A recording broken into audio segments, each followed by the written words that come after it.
Okay, this is a review video for the Mathematics 0110 final exam, and it's part 2, where we're going to look at some harder questions, starting with a question that's from functions, not from calculus. We have log base pi of pi x plus e is equal to e, and the instructions are to isolate for x. So the first thing I'm going to do is exponentiate both sides. I'm going to raise both sides as powers on the same base, strategically choosing that same base to use the cancellation law and get rid of the log function. This log function has a base of pi, so I'm going to exponentiate both sides as powers on a base of pi.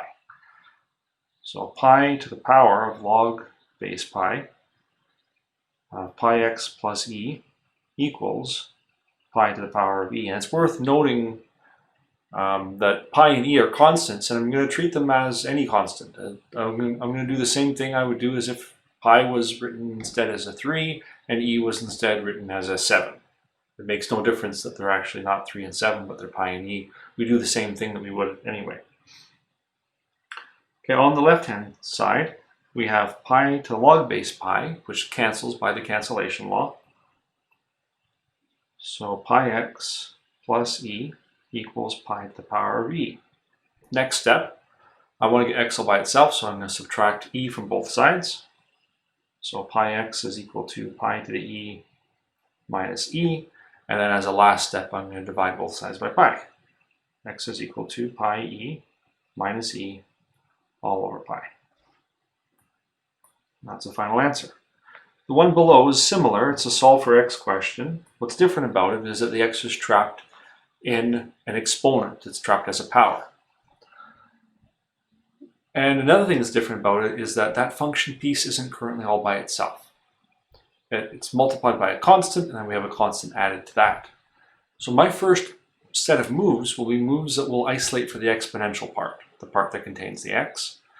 So that will begin with a subtraction from both sides of 2 to get rid of the 2 that's all over there on the left.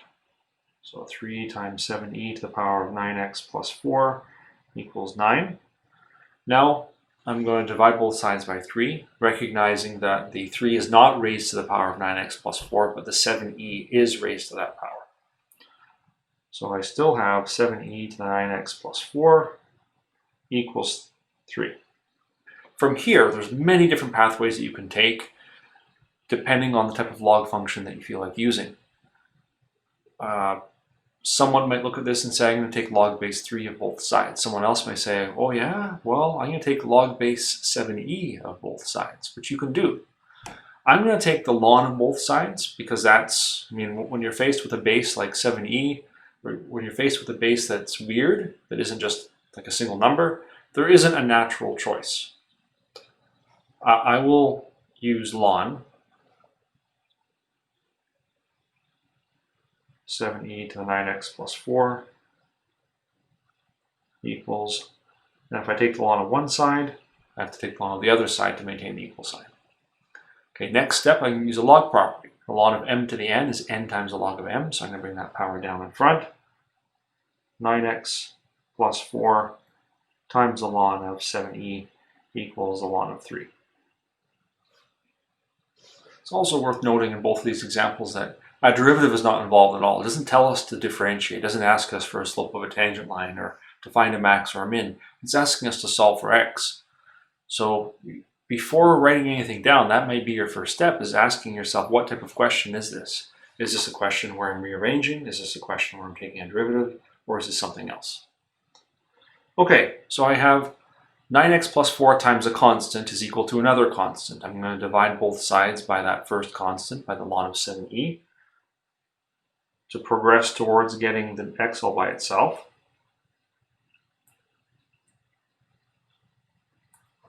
Okay, now we're almost done. I'm going to subtract 4 from both sides. 9x is equal to ln 3 divided by the ln of 7e minus 4. And then the last step is to divide both sides by 9. So x is equal to ln 3 over ln 7e minus 4, all divided by 9. And I'm going to do a better job of lining that x equals up.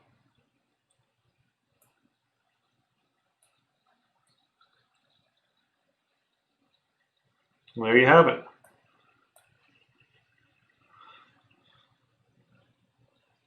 All right, next problem is one of the dreaded questions that has an n in it, or has a parameter in it.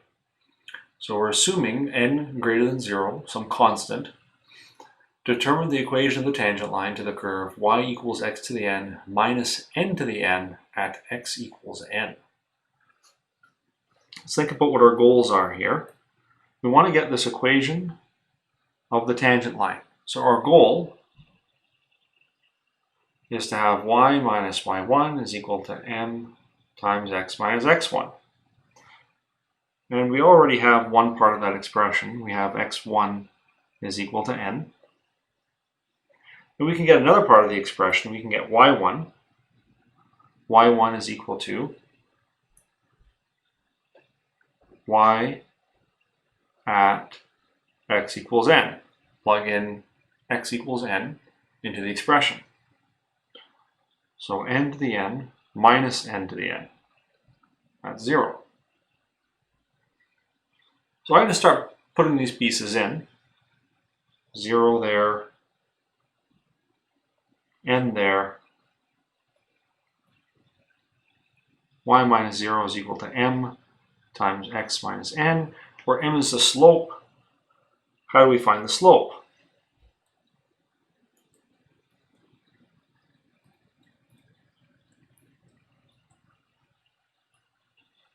We'll find the slope from y prime at x equals n. So we have to use n. We have to use that x value again, but this time we're going to plug it into the derivative. I'm going to write down the function here, y equals x to the n minus n to the n. And just to remind you that n is a constant, which is important. N is not a function, it's a constant. I'm going to take the derivative, y prime. The derivative of x to the n is n times x to the power of n minus 1. The power comes down and gets replaced by one lower power. The derivative of n to the n is 0 since n is a constant. So n to the n is also a constant, like 2 to the 2 is a constant, 4. 3 to the 3 is a constant, 27. 4 to the 4 is a constant, 6. 256, 256, and so on. So my answer, y prime, is n times x to the power of n minus 1 for derivative. Now we're going to find m. Now evaluate at x equals n. So my slope is going to be n times n to the power of n minus 1, which can be simplified. We can write this as n to the 1 multiplied by, so n to the power of 1 multiplied by n to the power of n minus 1. We'll use a law of exponents. The b to the m times b to the n is b to the n plus n. The exponents are going to add. So n to the power of 1 plus n minus 1. We get n to the power of n for our slope. So I'll circle that in red and put that up there as the answer.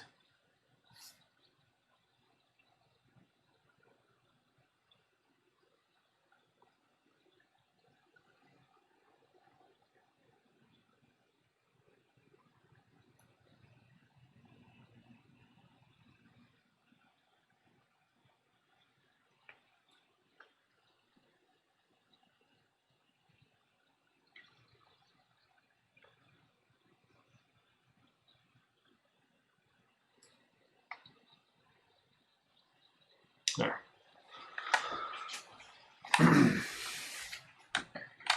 Next question. No parameters this time. Determine f prime of e if f of x is equal to e to the x plus 3 ln x. So when we take the derivative, we have to know which derivative formula to use. This is an exponential function of the form e to the power of w. When we take the derivative of such a function, we get e to the w times w prime. I'm going to write w off to the side. as being equal to x plus 3 ln x. And then take the derivative off to the side as well. The derivative of 1 times x is 1. The derivative of ln of x is 1 over x, so the derivative of 3 ln of x is 3 over x. So w prime is 1 plus 3 over x. So I'm going to put those pieces back in.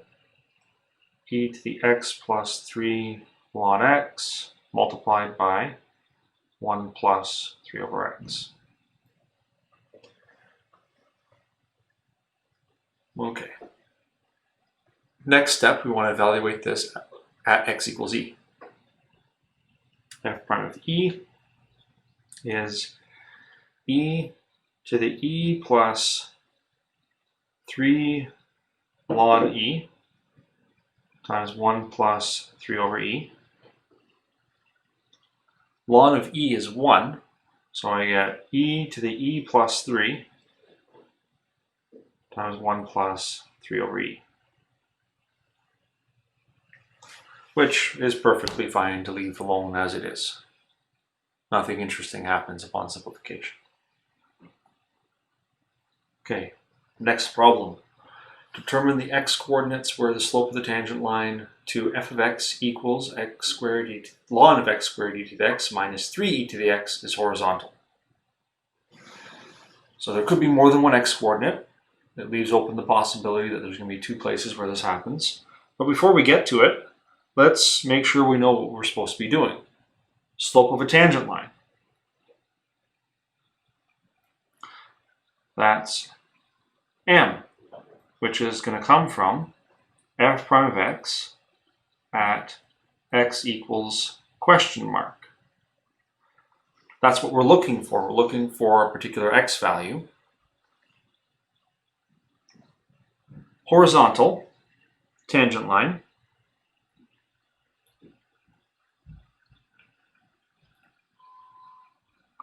Horizontal line has slope m equals 0. You put these 2 pieces together, thus we want to find x such that f prime of x equals 0. That's what we want to do. We want to take the derivative, set the derivative equal to 0. The derivative being 0 means the slope of the tangent line is going to be 0 at those x-coordinates that make the derivative 0. And then a tangent line that has a slope of 0 is a horizontal line. So that will satisfy what is being asked of us. So let's take the derivative. This is the ln of w.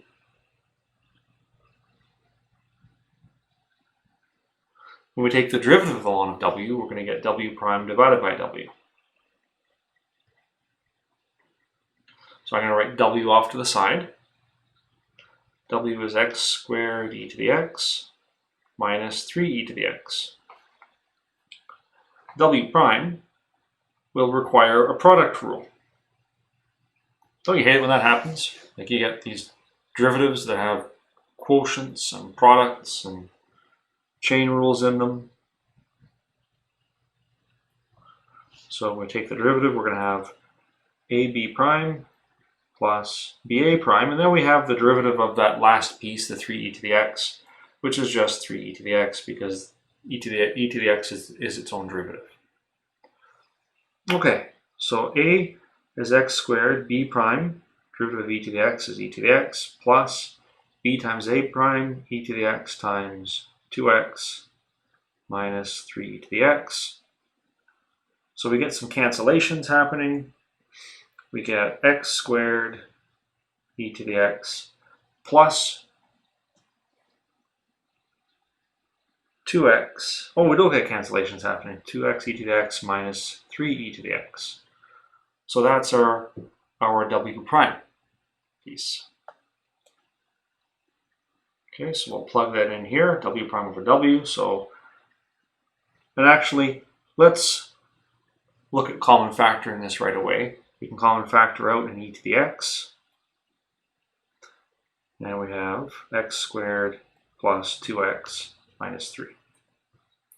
So I'll do that here. So w prime e to the x over x squared plus 2x minus 3. All divided by w, which is, we can common factor out an e to the x from there as well. E to the x times x squared minus 3. Now the e to the x's cancel. Didn't really matter in this case for what we're trying to do. We're trying to set the derivative to 0. So it wouldn't have made a difference. But hey, you might as well cancel what you can. And then we set this derivative equal to 0. Next, I'm going to cross multiply. So I have x squared plus 2x minus 3 equals 0 times x squared minus 3. So I'm looking for the solution to x squared plus 2x minus 3 equals 0.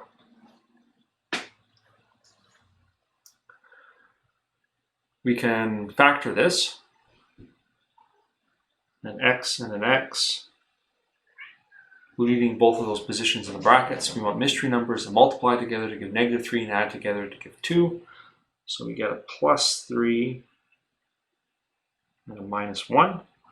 Maybe the numbers successfully do that. That means it looks like we have two solutions.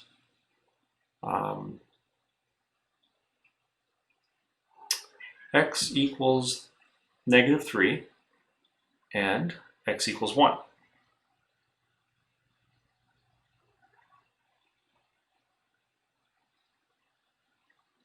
But we have to check because our function is a log function and we don't want to have a solution that violates the domain.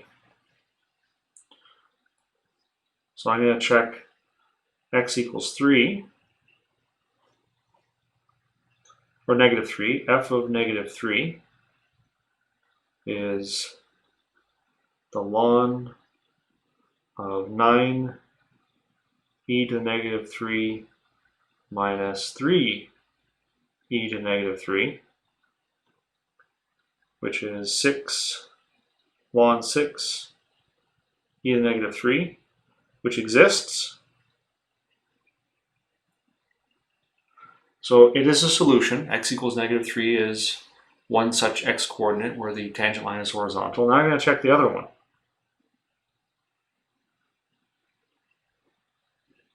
What about this guy? What about x is equal to 1? Check. If I'll make sure this is actually in the domain of the function, because maybe the graph doesn't even exist there, so you can't have a tangent line that's horizontal at that point. So ln of e to the x minus 3e to the x, that's the ln of negative 2 e to the x, which is undefined. You can't take the ln of a negative number. E to the x is always positive. It's always above the y-axis. Think about the graph of that exponential function. It never dips negative. So you have negative 2 multiplied by something that's always positive. You're taking the ln of a negative number, not in the domain. Not in domain. So it's undefined. X equals 1 is not a solution. So it's only x equals negative 3 is the x coordinate where the slope of the tangent line to this curve is horizontal. All right, back to questions involving parameters. In each of these problems, we're told that if you see an a, b, c, an m, and p, these all refer to constants. So we're going to take the derivative, being very cautious, maybe imagining that p there is actually a 5, and then asking ourselves, well, what would I do if that was just a 5? And then doing that, but writing a p instead of a 5. Like, that's one way to do derivatives with parameters, is like make up a number. You can be secretive about it. You can, like, get a little piece of paper, really, really little, write it down with a 5 there, take the derivative with a 5, look at it and say, okay, now undo that. What if I didn't put a 5? What if I left it as a p? What would the answer be? So that's what I'm going to do. I'm going to picture that as I do this. I'm going to take the derivative. All right. If that was a 5 as the power in the big bracket, that 5 would come down. This is a big chain rule. So the p is going to come down. I'll have the original function to one lower power. So power p minus 1. Then I have to multiply by the derivative of the inside. What's the derivative of x to the power of p? It's p times x to the power of p minus 1. What's the derivative of p? 0, since it's a constant. And that's it. That would be the answer. You leave it alone. Don't touch it. Don't try to simplify it. Maybe drop the plus 0 if you're desperate to do something, but you don't even have to do that. Okay, next problem. So picture that as 5 to the power of x to the 5 plus 5x. What would you do? Well, this is an exponential function with a base of 5. In this case, well, it's actually a base of p. How do you take the derivative of an exponential function with that type of a base?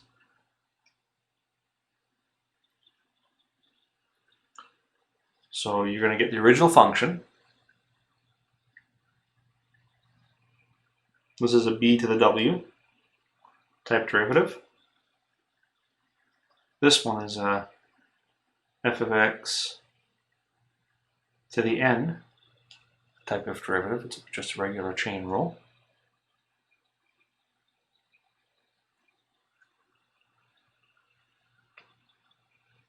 So when we take a b to the w derivative, you get b to the w times the ln of the base times w prime. So we're going to use that formula here.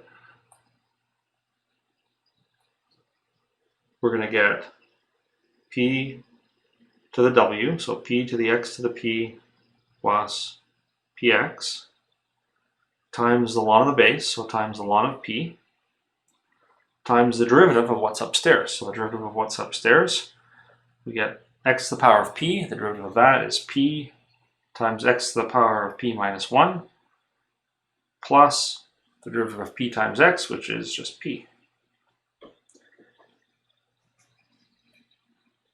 And you would leave that alone too. Don't mess with it. Leave it alone. Okay, next one is a ln of w derivative.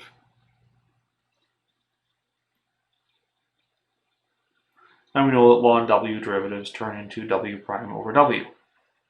We just have to be careful not to get confused when we see m's and n's. So we take the derivative. The denominators can be the original function. M, maybe a bit more room, m times x to the n minus m times x to the m. And on top is the derivative of that thing. When we take the derivative of m times x to the n, well, that's a constant times x to the power of a constant. The constant's going to come down. We'll have mn times x to the power of n minus 1. And for the second piece, the m as the power is going to come down, so we'll have m squared times x to the power of n minus 1. And leave that alone too. Don't simplify it.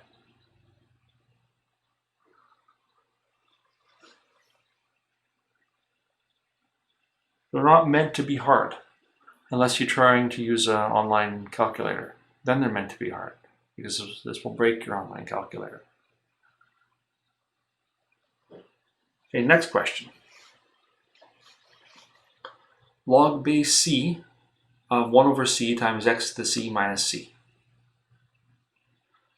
This is a log base b type derivative. So thinking about, like, I'm writing these things in blue as prototypes to match what type of a derivative is this. Thinking about what was in the notes, what types of formulas do we have. Well, we have a formula for log with a constant base of a function. And we're going to use that formula because that's the type of function that this is. Log base b of w. And when we take the derivative of log base b of w, we get w prime over w times the ln of the base. So it's like a ln w with an extra piece. Okay, f prime of x, we get w prime. I'll fill it in a moment. Put the w part in first. 1 over c, x to the c minus c times the ln of the base, so times the ln of c. And then on top we have the derivative. The derivative of 1 over c times x to the power of c. The c is going to come down. We'll just have x to the power of c. And the derivative of that c all by itself is just 0. So that's our answer. X to the c. And if you want, well, I'll do one more step. I'll drop the plus, I'll drop the minus 0. X to the c over 1 over c, x to the c minus c times the ln of c.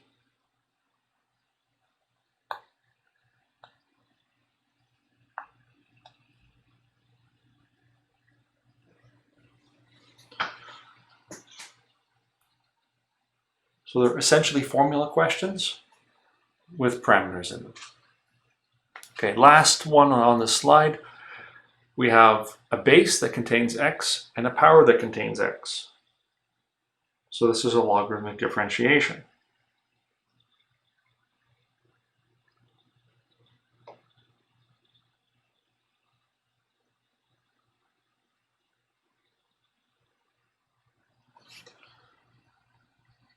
So what I'm going to do is I'm going to start by taking the ln of both sides. So the ln of f of x equals the ln of the right-hand side, the ln of a root x to the power of a root x.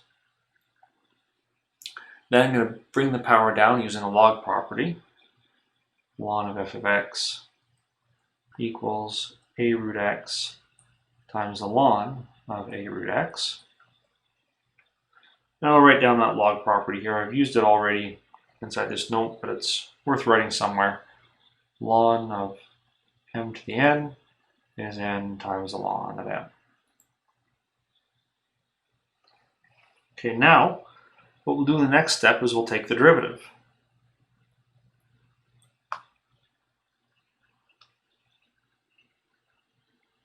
Of both sides, making sure that we use a product rule on the right-hand side. So capital A and capital B for our two components of the product rule. On the left-hand side, we have a ln of w derivative, which is w prime over w, or in this case, f prime over f. On the right-hand side, we have ab prime plus ba prime.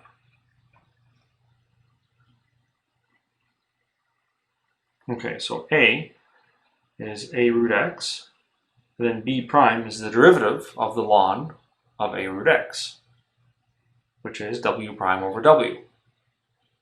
The derivative of a root x is 1/2 a times x to the negative 1/2. Since root x means x to the power 1/2. In the denominator, we have a root x plus b times a prime. So b is the ln of a root x, and then the derivative of capital A is 1/2 a x to the negative 1/2, for the same reasons as before. Root x means x to the power 1/2. We bring the power down, subtract 1 from the old power to get the new power. Okay, and then, you know, stuff is going to cancel out if you want, if you're desperate to make it cancel, but I'm not even going to do that. I'm going to say that f prime of x is equal to, I'm going to cross multiply both sides by f of x times, big bracket, I'm just going to write down what's already there, a root x times 1/2 ax to the negative 1/2 over a root x plus the ln of a root x times 1/2 ax to the negative 1/2. And then there's only really one step left. That's replace f of x by what it was originally. So this f of x here is no different than this f of x here. So that's all I'm going to do. I'm going to replace this with a times root x to the power of a times root x, and then copy all that stuff again.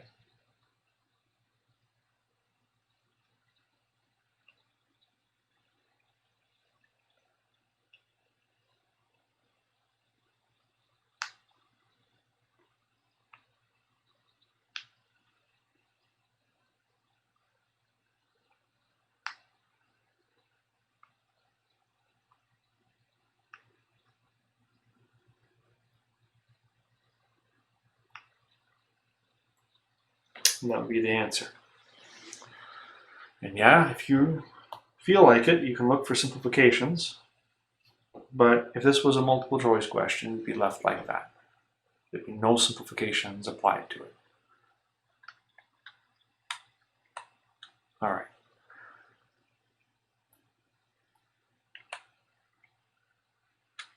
Okay.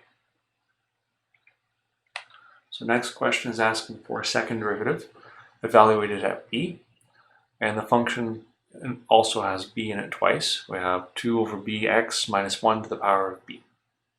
So let's go ahead and take the first derivative. If you want, imagine that b is 5 or imagine that b is something. I wouldn't pick 2. 2 will hide things. It'll hide steps that happen. Don't pick an even number, like pick 5, pick 7. Pick something that's not going to result in a cancellation when you plug it in, if you want to do that, if you want to do this that way. I'm just going to imagine that b was 5 and do everything I would do with a 5 there. Like I've just imagined that I'm doing that. Okay, so taking the derivative, f prime of x, the b is going to come down because it's a function raised to a power. It's a big chain rule. Like if that was a 5, the 5 would come down. Now we have 2 over bx minus 1 to the power of b minus 1. Power gets reduced by 1. If it was a 5, this would now be a 4. Now, for the rest of the chain rule, I have to multiply by the derivative of the inside. I have a constant times x. The derivative of 7x would just be 7. The derivative of 1 over 7 times x would be 1 over 7. The derivative of 2 over b times x is just 2 over b. And then I have a derivative of 1, which is 0. Now before proceeding to the second derivative, I'm going to simplify this one. I'm going to bring the 2 over b that's in the square brackets. It's not raised to any power. It's not plugged into any function. So I can bring it up front with the other b.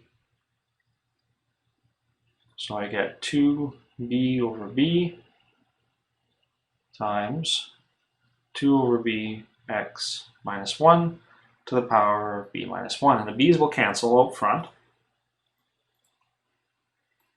So we get f prime of x equals 2 times 2 over bx minus 1 to the power of b minus 1.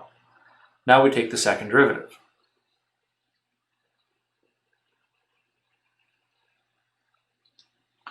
So the b minus 1 is going to come down. So 2 times b minus 1, making sure that everything gets multiplied. And then I have the original function, 2 over bx minus 1 to the power of b minus 2. Power gets reduced by 1 again, times the derivative of the inside, times 2 over b minus 0. And I'm going to do the same thing as last time. I'm going to bring that thing in the square brackets, that constant that's not being plugged into a function, a raised to a power, or anything like that. I'm going to bring that out front. So I get 2 times 2, I get 4. And then times b minus 1 over b times 2 over bx minus 1 to the power of b minus 2.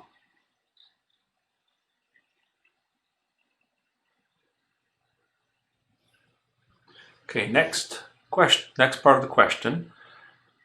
we were asked for the second derivative, but we were also asked to evaluate it at b. So that's the last thing to do, plug b in for x.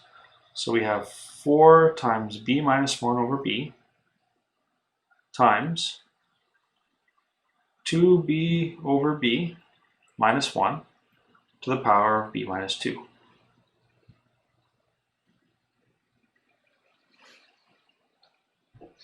So 4, oh, I really should say b greater than 0.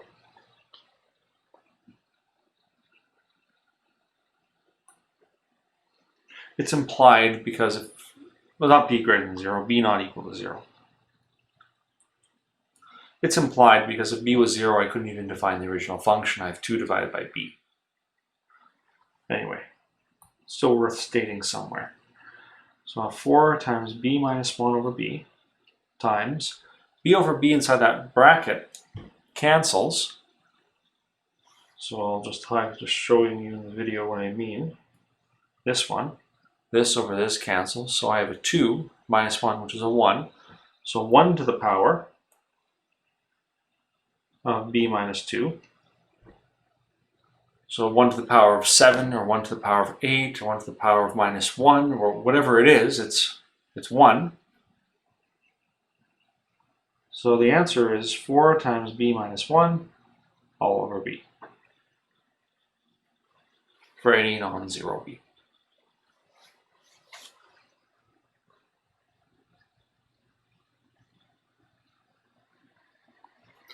Okay, the next one does not have a parameter in it. There's no m's and n's, but the function is kind of nasty looking. It's asking us for the derivative of this function evaluated at 0. So before taking the derivative, I need to rewrite the function. F of x is the ln of the ln, and I'm going to call everything inside there w. The ln of the ln of w. And then I'm going to go one step further. I'm going to call that the ln of u. What we have here is a double chain rule.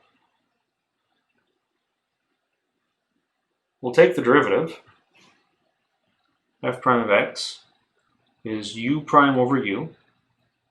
But now we have to do a side calculation for what u prime is. U is the ln of 3e to the 2 ln 2x minus 2e to the negative 3 ln 2x plus 1.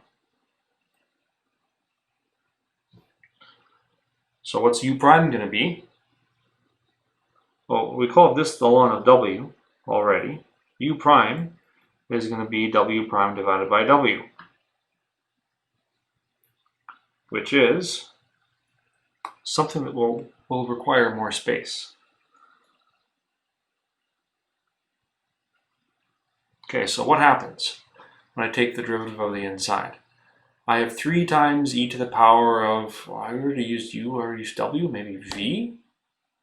So 3e to the v times v prime minus 2e to the, man, I'm running out of letters. I gotta use z. No, I don't want to use z. Man.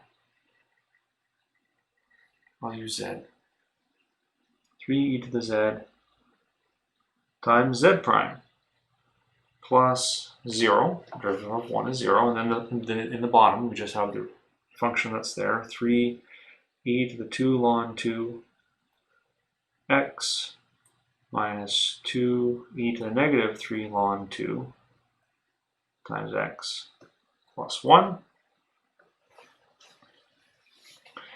Now I'm going to plug in what v and v prime and z prime are. So 3 times e to the 2 ln 2 times x multiplied by v prime, so multiplied by 2 ln 2. We have a constant times x, and the derivative of a constant times x is just the constant, like the derivative of 7x is 7, the derivative of 2x is 2, the derivative of 2 ln 2x is 2 ln 2. Ln 2 is a constant, just like 2 is a constant. So times 2 ln 2 minus 2e to the negative 3 ln 2 times x multiplied by that derivative, which is negative 3 ln 2.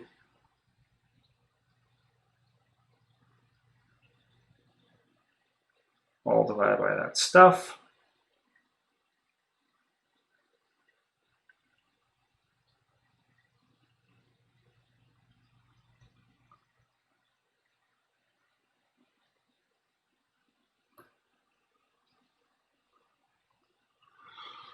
Okay, and we're going to plug that in now. I'm going to plug that in for u prime. And then we're going to divide it by u.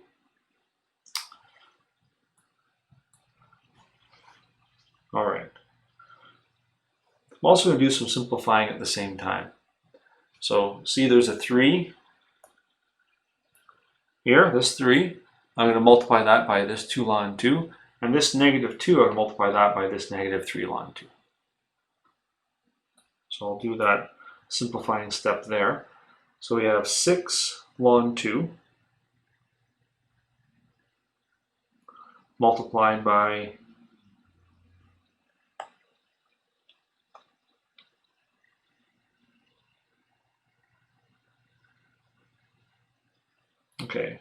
e to the 2 ln 2 times x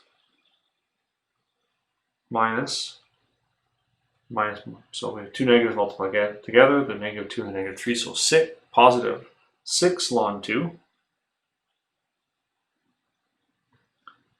e to the negative 3 ln 2 times x, all divided by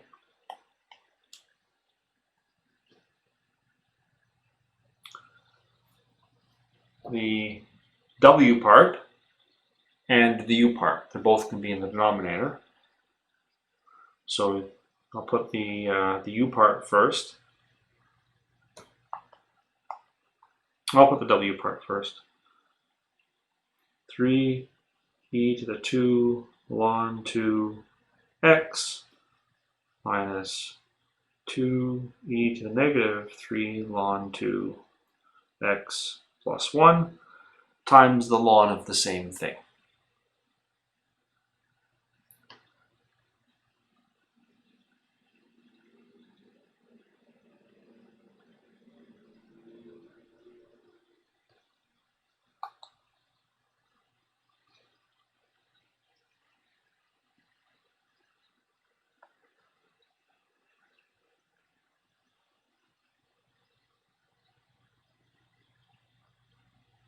Plus 1. Ooh, nasty. Now we have to plug in 0. So 6 times the ln of 2 times e to the 0. We have 0 multiplied by 2 ln 2, which is 0, plus 6 ln 2 times e to the 0 as well. Yeah, that's nice. Divided by, we have 3 e to the 0 minus 2 e to the 0 plus 1 times the ln of 3 e to the 0 minus 2 e to the 0 plus 1. E to the 0 is 1. So we have 6 ln 2 plus 6 ln 2. I have 12 ln 2. And on the bottom, I have 3 minus 2 plus 1. So I have a 2 and a ln of 3 minus 2 plus 1, so ln 2. Hey, the ln 2's are going to cancel. So I get an answer of 6.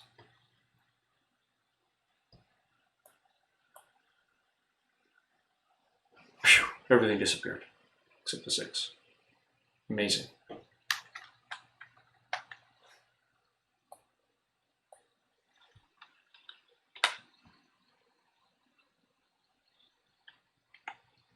You will never see anything like this on an exam.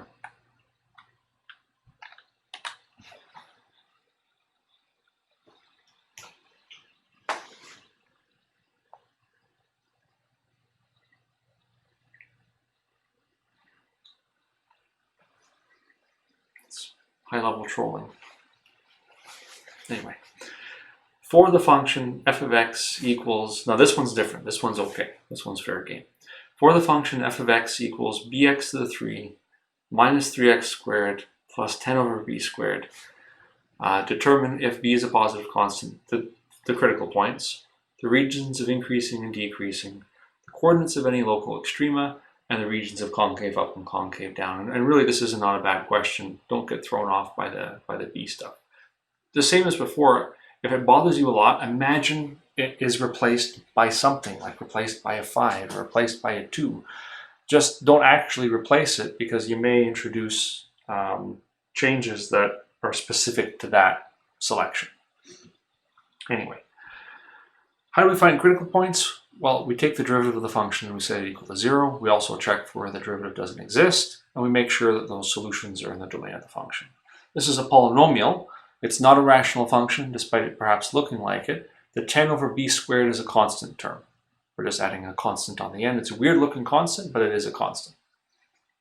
So its domain is all numbers. So whatever solutions we find to the derivative being 0 are going to be critical points.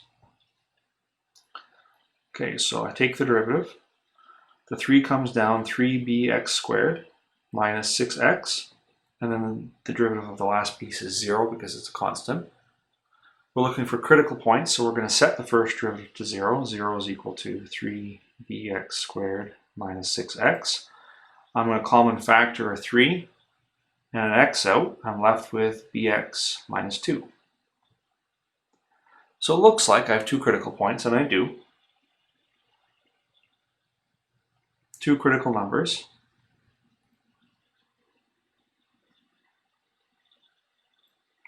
I have x equals 0 from 3x being 0, and I have x equals 2 over b.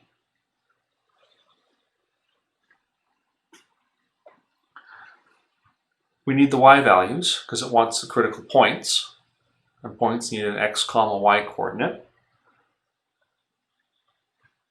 So if x is equal to 0, then y is f of 0, which is 0 minus 0 plus 10 over b squared. So I get 10 over b squared.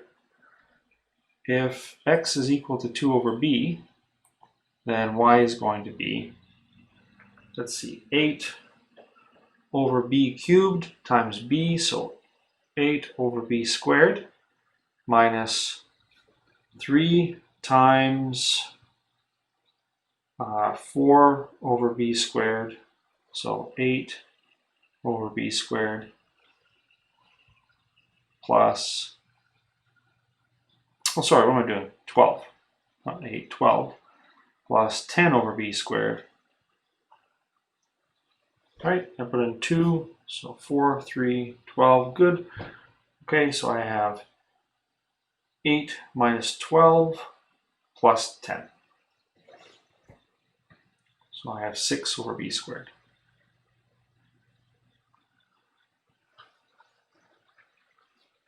That's my y coordinate there. So I'll write down both coordinates.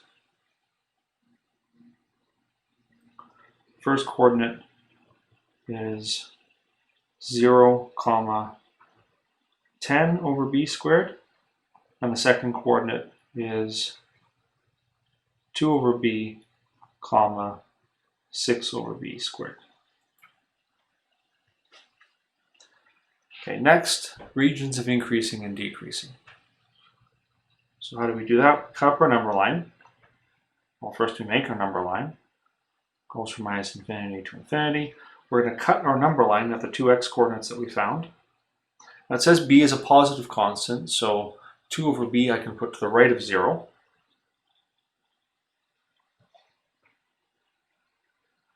So I have a 0, and I have a 2 over b. Now how am I supposed to choose test values if I don't know what b is? Well, it's easy.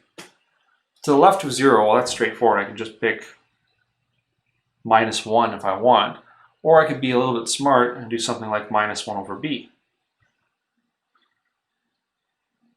But I'll just pick minus 1 because I don't want to be that smart. So that's my first test value. And my second test value, it has to be larger than 0 and less than 2 over b. Well, what's less than 2 over b? How about 1 over b? That's smaller. That's half as much. So 1 over b is a test value. And then what's larger than 2 over b? How about 3 of them? 3 over b. 3 of those things. 3 1 over b's. And what do we do with the test values is we plug them into the first derivative. So f prime evaluated at -1, we're going to have -3 times -b minus 2. This is a negative multiplied by a negative. Negative b minus 2 has to be a negative number since b is positive. So I'm going to get something, minus times minus, and get something positive. So I can say it is increasing on negative infinity to 0. Now I check the next test value. What is f prime of 1 over b? So that's going to be 3 over b times b times 1 over b, which is 1, minus 2. I get positive times negative. I get something that's negative. So it's decreasing in the second region. Decreasing on 0, 2 over b. And now the last test value, f prime of 3 over b, I get 9 over b times b multiplied by 3 over b, so 3 minus 2. So I get positive times positive, I get an overall positive. So I get increasing in the last region. Increasing on 2 over b to infinity. So that's the increasing decreasing diagram. And notice that we didn't even need to know what the value of b is here. Does make a difference. All right, coordinates of any local extrema. Well, we found the coordinates of the critical numbers already. We found the critical points. We just have to interpret them. At 0, we see it looks like a max. So max at 0, 10 over b squared, the coordinate of the critical point. Min at 2 over b. 2 over b, 6 over b squared. Okay, that's it for the answer there. Now regions of concave up and concave down. So we had already found that f prime of x, I'm going to go to the non-factored form because we need to take a derivative again. So 3bx squared minus 6x, we're going to take the derivative the second time. F double prime of x is 6bx minus 6. We're looking for concavity. Concavity is defined in terms of the second derivative being positive or negative, so we need to check where the second derivative is in between positives and negatives, 0, to determine where to cut the number line. So 0 is equal to, and I'm going to common factor 6 out, so we have bx minus 1, and we get one critical point, or not one critical point, we get one solution. That will happen if bx minus 1 is equal to 0, so if bx is equal to 1, which means x is equal to 1 over b. So I'm going to draw the number line. We cut the number line at that one coordinate, at 1 over b. And we need to choose some test values. So I'm going to pick 0 for one test value. If you want, you can pick minus 1 over b, but 0 is fine. It's less than 1 over b if b is positive. And I'm going to pick 2 over b, because that's definitely larger than 1 over b. It's twice as much. And then we're going to plug them into the second derivative. F double prime of 0 is 6 times 0 minus 1, which is negative. So it's concave down in the first region. Concave down on negative infinity to 1 over b.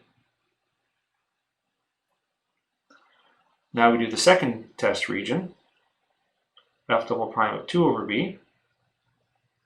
We get 6 times 2 minus 1, which is positive. That means it's concave up in the second region.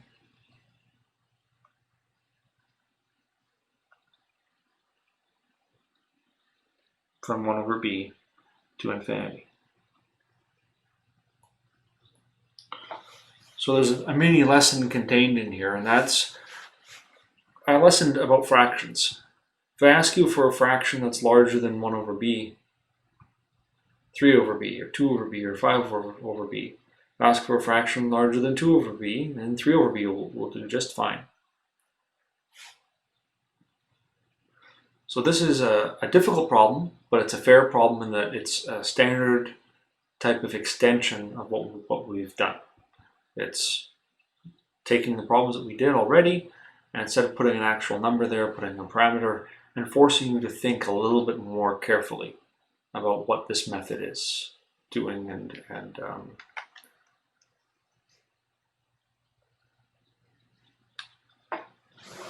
it's a good type of question. An exam filled with these would be a nightmare, but you might find maybe one. And here's another of the same type. And you wouldn't have like one of these and one of these. You'd have one or the other. Use the second derivative test to find the xy coordinates of any local max and min of this function. X cubed minus 3bx squared plus 2b cubed, knowing that b is a positive constant.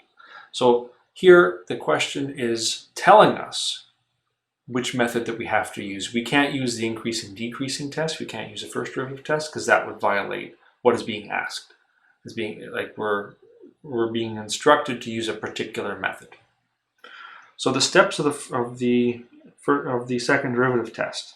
Step 1 is to find critical points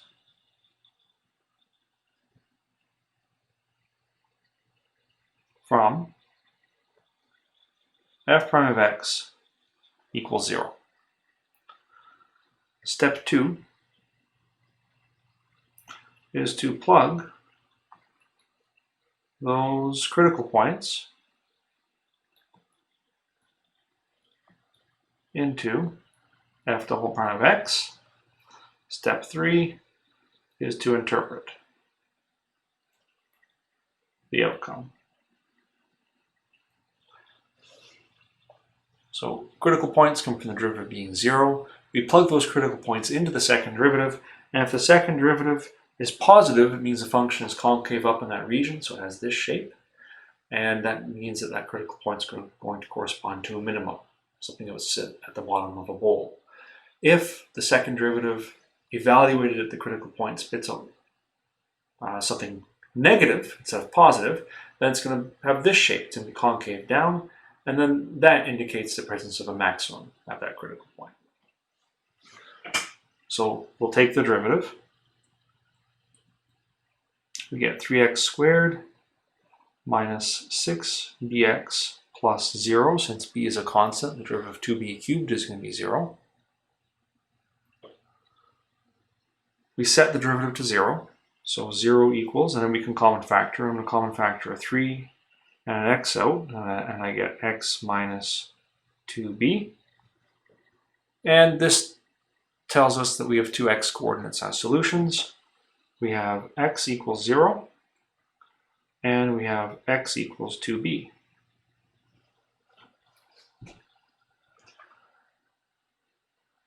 So those are our critical numbers. Next step.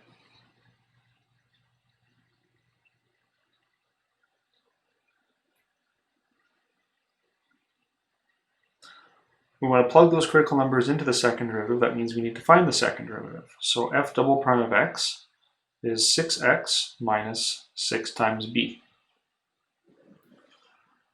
I'm going to plug each of those critical numbers in.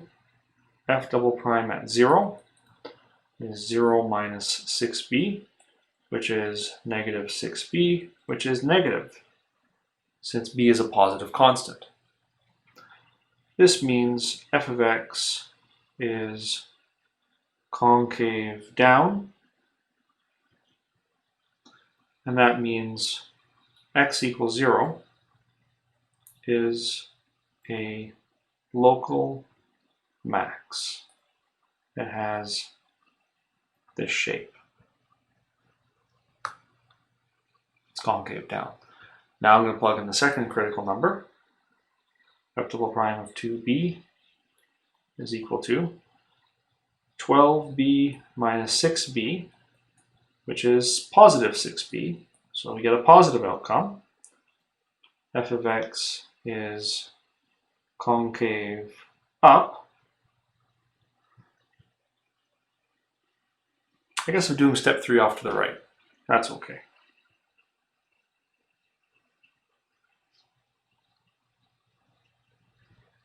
So x equals 2b is a local min.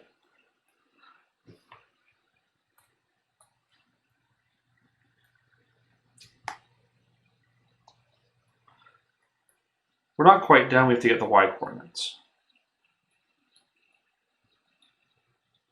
So interpret the outcome and get the y coordinates. So x equals 0, our y coordinate is f of 0. So 0 minus 0 plus 2b cubed, which is 2b cubed.